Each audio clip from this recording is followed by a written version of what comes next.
Jemi kthyer në pjesën e dytë, kanë vazhduar diskutimet edhe jashtë ekranit, por doktor Ceko se ja ndërprem juve në pjesë. Në qoftë se shikojmë ekonominë evropiane dhe industritë në Evropë, kapacitetet industriale, Evropa, kapacitetet për punuesit naftës për shembull janë vetëm 30% e kapacitetit teorik. Kështu që ata kanë nevojë për në qoftë se do marrim siderurgjin. Çfarë është siderurgjia? Prodhimet e metalurgjisë i marrin të përgatitura dhe i marrin dhe i përpunojnë edhe më tej për t'i bërë pjesë për makinat e kudion. Siderurgjia evropiane punon me 40% kapacitetit për shkak të çështjeve të lëndës së parë. Po ashtu, të paktën 10 vite e fundit, ka zërat politikës evropiane që kemi bërë gabim me industrinë tekstile dhe me industrinë e prodhimit të këpucëve në Evropë. Sepse kemi larguar në një kohë që tani është ajo që ne kemi partnerë që janë afër Evropës, i kemi në kufi, aty mund të prodhojmë diçka dhe të vinë edhe sikur 5% të produktit ta përpunojmë brenda vendit, t'i vëmë stampën, sa për dhënë garancinë dhe brenda. Dhe këto janë elemente shumë të mira që ne duhet i shfrytëzojmë. Ka një qasje në Evropë që më përpara se të themi do bëjmë turizëm, do bëjmë ndërtim, do bëjmë inxhinjeri, softuteri e ku diun, do të shikojmë 3 elemente që janë krijueshmëria, inovacioni dhe standardet. Krijueshmëria, inovacioni dhe standardet nuk janë sektor. Janë qasje. Krijueshmëria është të gjithë sektorët. Inovacioni mund të bësh të gjithë sektorët. Standarde mund të bësh të gjithë sektorët. Pra, nëse ne duam me vërtet të thithim investimet tuaja, ne duhet të synojmë rreth së parë ky trinomi, krijueshmëri, inovacion, standarde. Investimet të zgjuara që quhen ndryshe. Ku? Në turizëm. Ka mundësi në turizëm të bësh krijueshmëri, inovacion dhe standarde sa të dush ka. Në industrinë e prodhimit tekstile dhe të këpucëve, sa të dush ka vend për krijueshmëri, inovacion, standarde. Në industrinë e ndërtimit, a këtu duhet të shikojmë çik mirë. A duhet jemi prapë te modeli të ndërtojmë pallate apo duhet i drejtojmë punimeve civile? Ka një mundësi shumë të mirë Shqipëria që t'i lëm pallatet, që edhe tregu të lehtësohet i çik edhe çmimet mos të bien, ta mbajmë i çik të fortë industrinë e ndërtimit të banesave, duke ju drejtu punimeve civile, po punimet civile bëhet fjalë për ura, rrugë, spitale, shkolla, infrastrukturë, krijueshmëri, inovacion, standarde dhe një qasje të re ndaj materialeve ndërtimit. Po ne këtu i kemi shansin. Shqipëria në plumbe gurësh. Materialet e ndërtimit i kemi në gjithë territorin e Republikës së Shqipërisë, po duhet një qasje shkencore për të menaxhuar këtë lloj burimesh, këtë lëndë të parë ndërtimi që kemi ne. Patjetër pastaj sektori energjetikës, ne kemi bërë revolucion në energjinë e gjelbër. Evropa po thot, energji e gjelbër, reduktimi i emetimit dioksidit të karbonit, që ne kemi 96% e kemi tillë. Italia nuk është budallaqe që do të bashkëpunojë me Shqipërinë për energjinë. Sepse i ka vënë penalitete Bashkimi Evropian Italisë për centralet bërthamore. Kështu që taksa karbonit që e kanë shumë të 4 centralet bërthamore të Italisë e kanë kaluar të gjeneratën në cilën mund të ishin eficiente. Italia, Franca, Gjermania po mendojnë për centralet bërthamore të gjeneratës 5. Paralelisht me energjinë e gjelbër. Projekti më i fundit. Paralelisht me energjinë e gjelbër. Franca paralelisht dhe mund vjen mirë që Macroni e ka gjetur Shqipërinë si piket për të hedhur idenë e Ballkanit. Franca synon që 35% e energjisë ta prodhojë nga hidrocentralet rurale. Dhe pjesën tjetër nga termocentrale. Zona rurale ka me bollok, të njëjtën qasje tani pa edhe Gjermania, në një kohë që Bullgarisë dhe Rumanisë, edhe pse i kanë bërë disa lëshime për të përdorur centralet e vjetra bërthamore, i kanë vënë i kufi. Ashtu është. Dhe ka një projekt, ja kanë ulur shumë taksën e karbonit krahasim me mesatarin e BE-s. Ka një projekt për të krijuar disa qendra të energjisë bërthamore në Evropë dhe mund vjen mirë që nga studimet më të fundit që janë edhe çik kështu, jo zyrtare, energji bërthamore civile, zonat në të cilat ka temperatura të ulta për gjatë dimrit dhe në përgjithësi gjatë vitit, janë zona prioritare për këtë lloj energjie, ku edhe pjesa e Alpeve që ndahet Shqipëria me Malezi, me Kosovën, është një piket për një lloj energjie të tillë. Minimalisht kërkohen diku te 8 miliardë euro për të sjellë këto teknologji. Unë mendoj që ne duhet ta shohim gjenerate 5 centrale bërthamore, duhet pas një frikë, ashtu si kundër ne duhet hedhim sytë edhe nga çështjet e energjisë rinovueshme, ekonomisë qarkulluese dhe menaxhimit mbetjeve. Ka një mundësi shumë të mirë që ne të kemi në Shqipëri incinerator të gjeneratës 4. E theksoj këtë pjesën e incineratorëve sepse kemi kaq vjet që dëgjojmë. Po pse mos i riciklojmë Enrico para se me incineruar? Absolutisht, jo, kur flas për incinerim, ato që nuk riciklohen. Po jo, më burr, ne do shkojnë në incinerim. Kemi filluar me gris tek riciklimi, tek ripërdorimi. Është e vërtetë që ne 90% të mbetjeve kërkojnë shumë më tepër. Është e vërtetë që 90% të mbetjeve i kemi mbetje të riciklueshme. Por nëse ne themi investimet tuaja, industrira, gjëra, ne nuk riciklojmë as 5-6% të mbetjeve. Ne çojmë në incinerator zhapat e shalqinit. Zoti Shtjefni, nëse mbaruat doktor Çeko. Është organik. Zoti Shtjefni, regjia lutem grafikun 3, ju dëshironit edhe të komentonit. Neve në grafikun 3 si redaksi kemi përgatitur ecurin e 4 viteve të fundit ndjes të investimet të huaja direkte. Kemi realisht një crescendo 33% rritje gati me 1/3 praktikisht në 2022, ndoshta 2021 edhe i vit shumë i brisht në kuptimin i veçantë, sepse ishte ende viti i pandemisë. Pastaj kemi patur një rritje me 8 deri në 6% që është viti 2024. Në gjykimin tuaj. Janë shifra që janë optimiste gjithsesi, por në krahasim tash me Serbinë jemi prapë mbrapa. Por gjithsesi, ne për të qenë konkret, çfarë po bëhet në Shqipëri, ose cili është kapitali real i huaj që po injektohet në ekonominë shqiptare, sepse ajo globale, me thënë drejtën, nuk është se më intereson shumë se çfarë bëjnë ata, ka shkojnë, ose nga investojnë tjetër. Projektet konkrete që ne kemi të huaja në Shqipëri është Durrës Marina, që me sa shihet ka filluar me një ritëm. Mund ta kalojmë, lutem regjisë, grafikun 5, investimet e huaja strategjike, turizëm dhe energji. Kjo, si që tha Renaldo ma përpara, po, faleminderit, regjisë. Me një shprehje të bukur është magnet, realisht, për investimet e tjera.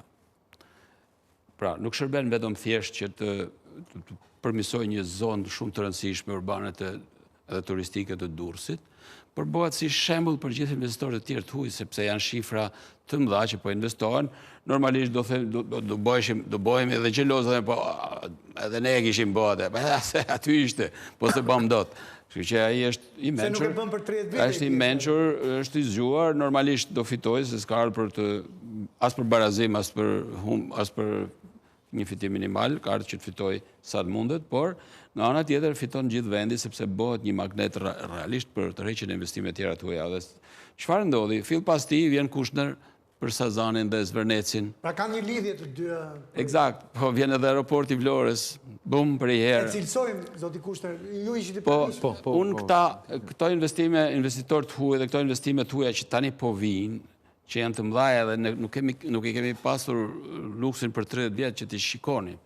Kishim vetëm një investim serios në qimento që ishte Titani në Mamuras, si për në male, që kap shifrat të mirë, ose sa cemente fushkrues, që ishë investimet të huja të mëdhaja të mira, por nuk kishim të tjera. Që ose dalim jashtë dhe shikojmë kompani gjigante botërore që janë prezent, në Shqipëri nuk është se shohem shumë emra të tillë. Që këto investime tani janë konkrete dhe janë reale. Mirë presim 30 miliardë, e masdarit inshallah do zoti vinë me vërtet, por ajo që është konkrete, ne shikojmë këto tani që, Sazan në Zverneci janë në projektim e në fazë organizative. Por pse erdhen këta? E di pse erdhen këta? Stabiliteti politik, stabiliteti ekonomik i vendit, por dhe investime që kanë bërë biznesmenë shqiptar, kompanit e mëdha, Green Costet e Palaces, ose kemi këtu zonat të tëra urbane të Tiranës që janë zhvilluar në mënyrë shumë moderne, shumë të mirë. Ose kemi investimet të mëdha që po bën në Shënpjetër, Lales. Janë disa kompani që vërtet kanë bërë lagje qyteti atje me standarde moderne. Ashtë Drimadhes, është Dërmiu, po tani po hapet fronti i Tales, kanë fillu një kompani italo-shqiptare në Tale që ka bërë një mrekulli aty, dhe është bërë shembull tani që të vije Mane, Balkan Group, Balfin Group, që të vijë. Po tani, sot isha në zonën e Shëngjin Velipojës, pa atje sipër. Tani na erdhi dhe Riviera e Jugut na erdhi dhe në veri. Kështu që do jetë një bum realisht shumë i madh. rreziku qëndron që të mos qëndrojmë vetëm turizëm, që të shesim ato toka që kemi dhe ne po na vinë para nga gjitha anët, tani dhe ne shqiptarët të ulemi pashallar, të hikim në përbot dhe të prishim ato para që fitojmë. Sepse kjo do jetë drama nesërme pastaj. Duke shit pasuritë e vendit, 500.000 veta, ne 10 miliona ne duhet të zgjojemi që të bëjmë me vlerë pronat tona dhe punën tonë dhe të mos shesim gjithçka dhe të themi tani po jetojmë si pashallarë të hikim edhe të bëjmë turizëm. Shesi turizmi. Se okej, bëm turizmin, po turizmi bëhet për të shitur prodhimin vendas, turizmi nuk bëhet për të kënaqur të huajt. Po, Prodhimi bëhet për të gatuar ushqimin tonë. Fatosi i citoj investimet e huaja në sektorët të ndryshëm të ekonomisë shqiptare dhe duket me njëherë të pronat e patunshme janë 379 milion vitin e fundit. Pra sfinojnë sa ma shumë pronat palushme, kanë para tepër andej, edhe vinë e blejnë edhe de facto kanë rritë gjithë çmimet e tregut tuk e ne. Nga ana tjetër, në industrinë nxjerrëse kemi parë një dështim, në industrinë nxjerrëse kanë investuar, po kanë shpresuar për naftën atje, ose janë ca kompani që ose minerat. Minjera, po.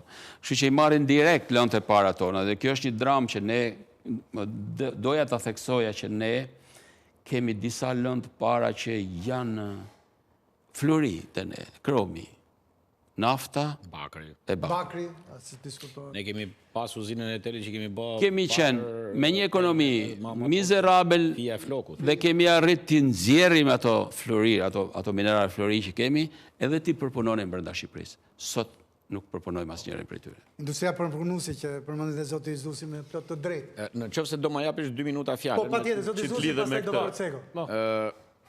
Dikur kam bërë një master në shkenca turistike dhe në një libër që moda për tem diplomet shkruaj, turizmi është si zjarri, i cili mund të të ndihmoj për të gatuar ushqimin, por edhe mund të djegi shtëpinë.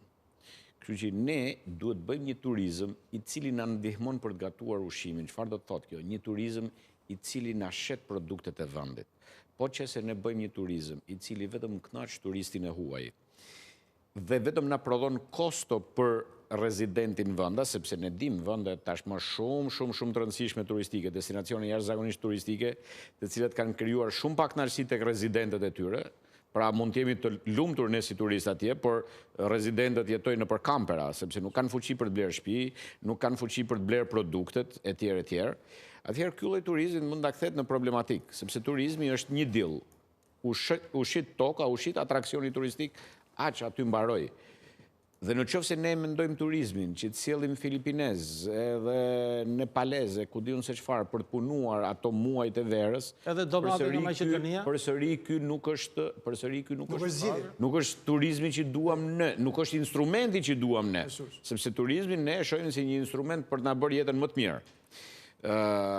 Prandaj duhet industrializimi që turizmi të shesi produktet e industrializuara të vendit, të shesi verën e vendit, të shesi birrën e vendit, të shesi mishin e vendit, të shesi gjithë produktet ushqimore të vendit, të shesi produktet e tjera.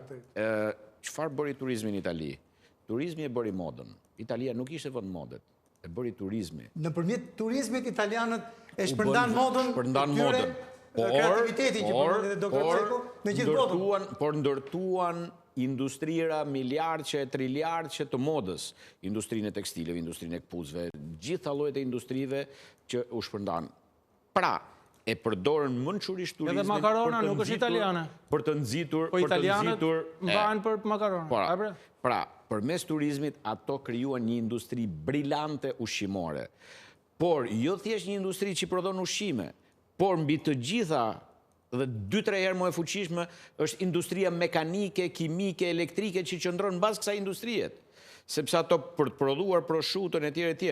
Kanë një mal me industri mekanike mbas tyre, kanë një mal me industri kimike mbas tyre. Që e mbyllin qarkun. Pra, turizmi shërben për të shitur gjithë këto lloj produktesh. Pra shërben për qitur produktin vendas. Si showroom, ta quajmë. Është si një showroom. Dhe paraja e turistit në Itali ngelet vetëm në Itali. Sepse kur blen proshutën, ai ka bler edhe makinerinë, ka bler edhe ingredientët, ka bler edhe softwarein, i ka bler të gjitha. Dhe vlera e shtuar ngelet e gjitha. Dhe vlera e shtuar ngelet aty brenda vendit. Doktor Ceko? Po, shumë dakord me këtë pjesë. Ne duhet të shikojmë turizmin të lidhur me agrobiznesin dhe bujqësinë, si një trekëndësh që mund të jetë me të vërtet një këto tre ingranazhe. Po flisim me njeriun e dur, se përballë kemi një vendimarrës të 2014-s që na ndihmoi vërtet me situata bujqësi flas gjithë. Situata është shumë që ta zëm se unë dua të prodhoj biskota. Ku do ta marr atë makinerinë që prodhoj biskotat? Do më dhe që ka një industri që prodhok atë fabrikën me të cilin unë bëj biskotat. Kjo është ideja që po flet edhe Albani, që ne duhet të ndërtojmë një zinxhir të tillë industrish, që brenda këtij zinxhiri industrish të ndërtojmë një zinxhir furnizimi, filiera që quhet, dhe mbi këtë zinxhir furnizimi të krijojmë një sistem të planifikimit, monitorimit dhe të kontrollit të gjithë sistemit, që pasaj që të garantojmë që edhe ai huaj që do vi, mos vi thjesht bëj turizëm, po kur të vinë në Shqipëri, thotë mendo, ore, çfarë biznesi mund të bëj këtu në Shqipëri, erdha e pash një javë në Shqipëri. Po pas ka mundësi këtu. Pas ka mundësi për të investuar. Dhe nuk është vend për të ardhur, për të parë, për të kënaqur edhe për të larguar. Mund të bëj diçka. Tani kemi edhe këtë qasjen që kemi edhe këtë pjesën Polonia, Bullgaria, Ukraina, ku diun, janë ata që edhe po e vizitojnë Shqipërinë. Charteret e parë nga Ukraina dhe shumë mirë. Edhe janë edhe njerëz që edhe kanë parë botën, edhe që kanë edhe mundësi financiare. Unë mendoj që kur flasim për të pjesën e investimeve të huaja, mirë është që të hedhim syt te ajo që cili është modeli i investimeve ose modelet e investimeve të huaja që mund t'i zhvillojmë. Dhe këtu pasaj është vend që ha diskutim edhe në aspektin e mbrojtjes së interesave kombëtare, se nuk është thjesht ta hapim derën edhe të vinë investimet, po që kjo është një gjë që po me vërtet qeveria duhet ta shohë me interes. Me përparësi, sidomos qeveria e re që tham. Zoti Pipiria, dua me këtë grafikun 4, pra me atë që ne e quajmë tortën e investimeve të huaja të ndara, ta komentoj me ju. 379 milion euro, pra 400 milion euro është pjesa, llokma e tortës që merë sot, do më thënë sektori numër 1 në vend për nga investimet e huaja. Që janë pasuritë e palueshme. Që janë pasuritë e palueshme, po të rritura me herë në krahasim 3-4 vitet të parë. Fatikisht kam qenë duke menduar pak gjatë, duke bërë analizë si kemi ardhur deri në këtë situatë. Mendoj që nuk është rastësi. Nëse shikojmë të paktën nëse shikojmë të paktën 10 vitet e fundit, edhe pse është zhvilluar tregu në këtë situatë, mendoj që ka qenë e qëllimshme vendimarrja e ekzekutivit, por ndihmuar dhe nga disa dinamika ndërkombëtare. Tregu nuk ishte ky, të paktën në 2014-2015. Pjesa e fillimit të shpërthimit turizmit në Shqipëri, por edhe më pas edhe e ndërtimit dhe që fuqizonte pjesën e turizmit ka ndodhur në 2015-2016. Lëvizjet e para kanë qenë pas Krimes. Pra në një moment që u 2014 okupua Krimea, invadimi nga Putini Krimes. Invadimi solli zhvendosin e parë të Ukrainë, Bielorus, Polak mendoj, që direkt u larguan nga ajo zonë dhe po shikonin për zona të tjera ekonomike, sa më afër mesdheu, pra në po themi brendësitë e Europës. Kjo solli valën e parë. Vala e dytë e turizmit ka qenë në pandemi. Mos harrojmë që ne ishim ndër të parët shtetet të cilët u hapën. Ishim pa kufizime. Që erdhën. Mendoj që vala e tretë ishte në momentin që u përafruan në Shqipëri rrjetet e hotelerisë, rrjetet ndërkombëtare të hotelerisë. Folëm për Melian, pra, sot kemi Hayat, sot kemi Marriott. Kemi Marriott, Maritim, Intercontinental, Melia, Hayat, kemi Accorin. Nëse shikojmë vetëm pak orë më përpara, po shikoja. Mund të themi pas një lloj problemi për duke bërë reklam kujt. Rrjetet të njohura kaq shumë në botë, s'ka nevojë për po të shikojmë, janë 2 projekte të hedhura për konkurim dhe duhet të mbyllen diku javës tjetër, mendojmë 5 qershor. Konkurimi ndërkombëtar, konkursi ndërkombëtar për sa i përket rivitalizim të 2 zonave të rëndësishme pronë-shtetërore, Velipoja, vilat e Velipojës dhe vilat e Vlorës, rezidencë qeveritare. Në grupet që po konkurojnë, patjetër që ka sipërmarrës shqiptar dhe shqiptarë nga rajoni, por të bën përshtypje që Melia dhe Akori janë pjesë përbërëse të grupeve që marrin pjesë. Për prona shtetërore që duhet të rijetësohen. Janë pjesë e projektit. Çka do të thotë që kjo valë dhe prezenca e këtyre rrjeteve nuk sollën vetëm investimet e tyre dhe know-how-n e tyre, por sjellin nga mbrapa dhe grupe investitorës dhe sipërmarrësi, Mund të thuhet, të cilët vinë nga Spanja dhe nga Zoti Nordiku. Pipiria, që çdo metër katror, më fal, doktor Ceko, e trulloj ton tani është bërë të rejse. Po, ka një problem të. Në këtë rrugtim nuk shikoj asgjë të keqe. Pra duhet të heqim kapelen turizmit se s'na ka ndihmuar. Dhe bashkë me turizmin, patjetër që duhet vlerësojmë reagimin e real estate-it dhe të ndërtimit. Për të akomoduar ta. Dakor, dhe këtu jam dakord. Tani, po të shikojmë dhe nuk ka farë, jam shumë dakord me këtë gjë që ky turizmi nuk duhet ngeli një gjë e izoluar që më pas të dështohet sepse në një moment duhet bëjmë një investim. Republika Dominikane, apo Santa Domingo. Jam shumë dakord, por duhet të kuptojmë që dinamika. Unë kam studiuar me njerëz nga ai shtet atje, dhe ato nuk është se ishin shumë të kënaqur me turizmin. Atje ka resort Marim shembullin, por rezidentët, qytetarët nuk është janë shumë të kënaqur nga ajo punë. Marim shembull nga Evropa në Barcelonën, pra të mos krijojmë enklava. Qytetarët e Romës nuk janë të Nuk kam problemin. Ke shembullin e Barcelonës, por mund të marrim shembullin e të mësojmë nga të mirat e të këqijat e Greqisë, të mësojmë nga të mirat e Greqisë të Malizit, mësojmë nga të mirat e këqija të Kroacisë. Sot rrugtimi i Shqipërisë, Greqia është një ekonomi e lëngjeve të frutave dhe turizmit. Të mësojmë çfarë kanë bërë ata. Unë nuk po them që ne duhet ngelemi tek turizmi te real estate. Nuk jam këtu. Por në një farë mënyrë ecuria e Shqipërisë shpeshherë krahasohet me atë që ndodhi para dhe pas integrimit në Bashkimin Evropian të Kroacisë. Kështu që kemi mundësi të mësojmë nga ata çfarë mund të bëjmë më mirë. Nga ana tjetër, nëse do të ishim pjesë e samitit, ishin disa panele ku një nga panele pra më bëri përshtypje. Sot po jetojmë, sidomos pas pandemisë, në ekonominë e eksperiencës. Pra njerëzit, sot, të pasurit të varfër, po kërkojnë eksperienca të reja, në kuptimin të vizitojnë, kemi këto vite jetë që na kanë ngelur, të vizitojmë, të eksplorojmë kultura të reja dhe vendet të reja. Kështu që roli i turizmit dhe roli i real estate dhe ndërtimit që mbështet turizmin sepse është çështje kapacitete në fund ditës. Nëse s'do të kishim këto kapacitete, ndoshta do i shërbenim shumë më keq. Këtë të mund të ndërtojmë mbi këtë dhe bie dakord që duhet ndërtojmë agrobiznesi ose përpunimi, ngritja e bujqësisë në nivelin që duhet të jetë. Dhe rriti përpunimit të bujqësisë është gjuna të importojmë, këtu po, kemi mundësi të bëjmë. Bashkë me tekstile, bashkë me tjerë, kemi mundësi të bëjmë shumë më tepër. Është minuti i fundit. Mosha mesatare e qytetarëve të Evropës perëndimore është shumë e lartë, dhe ata janë ata që kanë dalë në pensione, kështu që normal, duan të përvojë eksperjenca, do dalin mbredhin. Po thonë dhe familjet e reja, në Shqipëri nuk vinë vetëm pleshtë, të themi të vërtetën, vinë edhe familjet e reja. Ata kanë parë për shpenzuar. Ku ndryshon Shqipëria nga Evropa, në lidhje me pronën? Në Evropë perëndimore, 10 deri në 15% e territorit është pronë publike. 85% e territorit është pronë private. Në Shqipëri 50% e territorit është pronë private, 50% është ende tokë publike.